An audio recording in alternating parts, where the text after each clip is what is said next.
HS first ইয়াৰৰ environmental এডুকেশ্যনৰ আজি হৈ যোৱা পেপাৰখন এইখন সকলোৱে পাৰিব, কাৰণ যিখিনি মানুহৰ সাধাৰণ জ্ঞান থাকে তাৰ পৰা প্ৰশ্ন কাটিছে। এইটো ফাৰ্ষ্ট পেজ, এনেকুৱাকৈ প্ৰশ্নবিলাক আহে। খাদ্য শৃংখল, SDRF জানে সকলোৱে। অসমৰ এখন ৰাষ্ট্ৰীয় উদ্যান 5খন সকলোৱে প্ৰায় জানে। ইক'চিষ্টেম এইফালে আছে।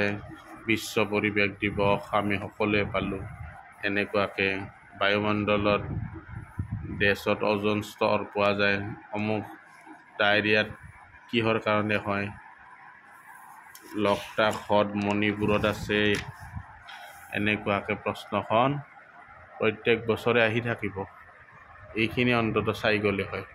ভূমি প্ৰদূষণ, সংৰক্ষণ, পৌষ্টিক তত্ত্ব, অসমৰ জৈৱ বৈচিত্ৰ্য, কিমান কি আছে জৈৱ বৈচিত্ৰ্য,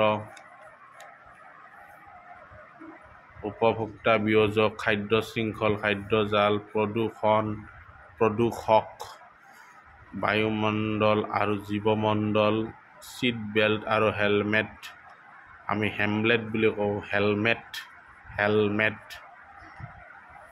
এনেকুৱাকৈ লাষ্টত 5 মাৰ্কৰ যিকোনো দুটা, অজন স্তৰৰ ক্ষয়ৰ বিভিন্ন কাৰণসমূহ, বায়ু প্ৰদূষণৰ বিভিন্ন কাৰণসমূহ, তাৰে যিকোনো দুটা লিখিলে হ'ল। আৰু এইফালেও আহিছিল। গতিকে আজি হৈ যোৱা পেপাৰখন এইখিনিয়ে আছিল, ইনভাইৰমেণ্টেল